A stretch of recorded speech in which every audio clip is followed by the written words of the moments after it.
과연 누가 그런 모습 속에서 사랑을 찾을 수 있을까요?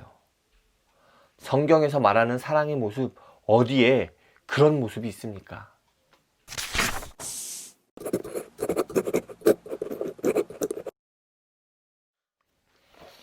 안녕하세요.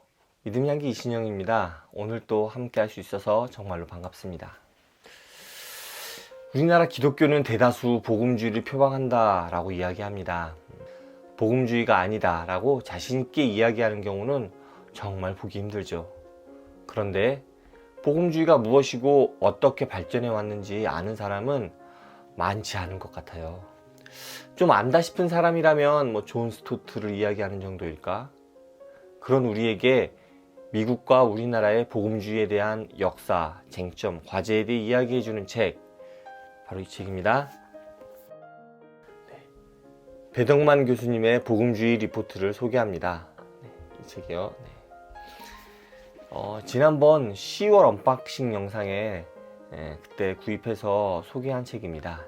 10월 언박싱 영상은 여기 가면 있습니다. 이 책은 일부에서 복음주의라는 하나의 단어가 가지고 있는 세 가지의 다른 의미를 살펴보고요. 사회개혁을 주도한 모습과 급속히 성장한 오순절 운동을 살펴봄으로써 복음주의를 개관합니다. 그리고 이어지는 2부에서는 미국의 복음주의를 시대의 흐름에 따라 살펴봅니다. 자유감리교회부터 오순절 운동, 빌리 그레이엄의 신복음주의를 이야기하고 복음주의 우파 그리고 좌파, 그리고 최근에 브라이언 맥클라렌의 이머징 교회를 살펴봅니다. 한국 교회에 가장 큰 영향을 주었고 지금도 주고 있는 미국 교회의 복음주의를 살펴보는 것은 한국 교회를 돌아보는데 큰 도움이 되는 것 같습니다. 그리고 마지막 3부에서는 우리나라의 복음주의를 살펴봅니다. 근본주의와 또 다른 진보적인 복음주의를 살펴보고 정교 분리의 모습, 또 신사도 운동도 살펴봅니다. 그리고 비교적 최근의 이슈인 교회 세습, 혐오와 차별, 그리고 한기총까지 각각 챕터를 할당해서 설명합니다. 이 책의 저자이신 배덕만 교수님은 기독연구원 느헤미야의 교수님으로 계시면서 현장에서 목회도 하고 계십니다. 원래 전공이 미국의 개신교 역사라고 하시더라고요. 그래서 미국의 복음주의에 대해 구체적으로 이야기하시고 그를 바탕으로 한국의 복음주의도 검토합니다. 각 흐름마다 장점과 단점을 객관적으로 분석하시려고 하는 모습이 보였던 것 같습니다. 앞에서도 이야기했듯이 저는 복음주의에 대해 모호하다라는 생각을 좀 갖고 있습니다. 뭐랄까, 너도 나도 다 복음주의라고 하다 보니 그 색깔이 불분명하다고나 할까요? 보수적인 신앙을 가진 사람들도 자신을 복음주의라고 규정하고요. 진보적인 신앙을 가진 사람도 자신을 복음주의자라고 소개합니다. 그만큼 복음주의 스펙트럼은 아주 넓습니다. 그러다 보니 복음주의에 대해 명확히 정의하기도 힘든 것 같습니다. 그러한 복음주의의 역사와 쟁점을 살펴보는 것은 모호한 복음주의의 정체성을 조금은 뚜렷하게 만들 수 있는 것 같습니다. 우리의 기독교가 어떤 모습을 갖고 있는지, 그리고 세상에 어떻게 영향력을 끼치고 또 세상은 우리를 어떻게 바라보는지 알아보는 것은 매우 중요합니다.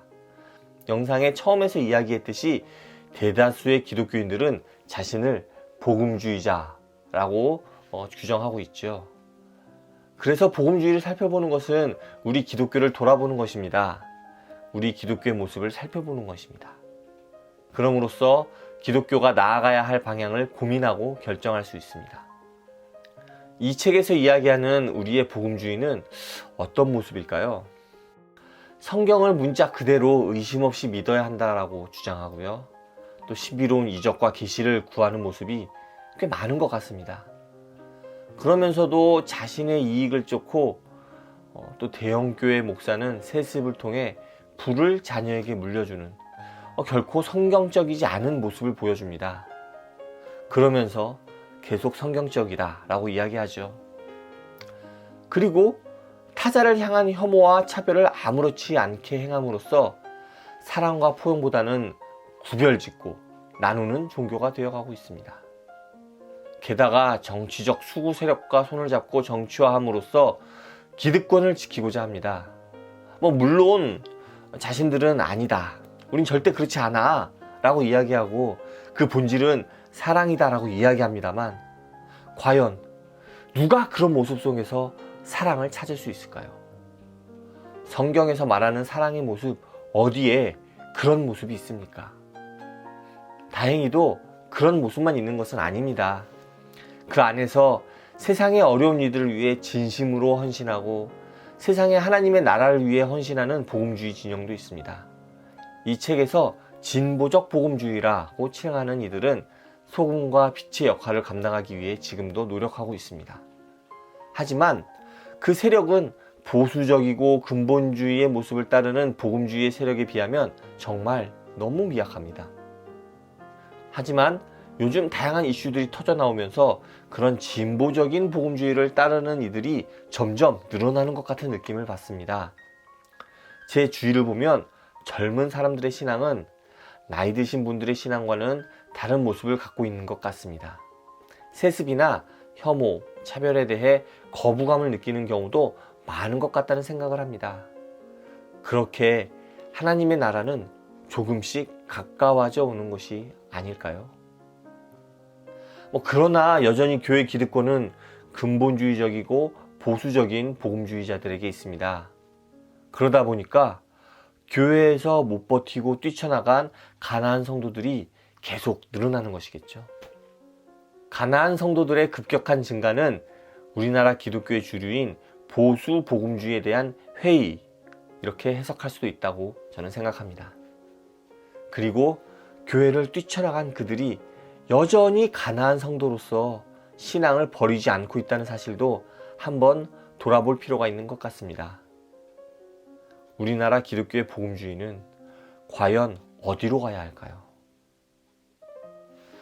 오늘 준비한 영상은 여기까지입니다. 하나님의 복음을 삶으로 살아내는 우리 모두가 되기를 간절히 기도합니다. 감사합니다. 다음에 또 오세요.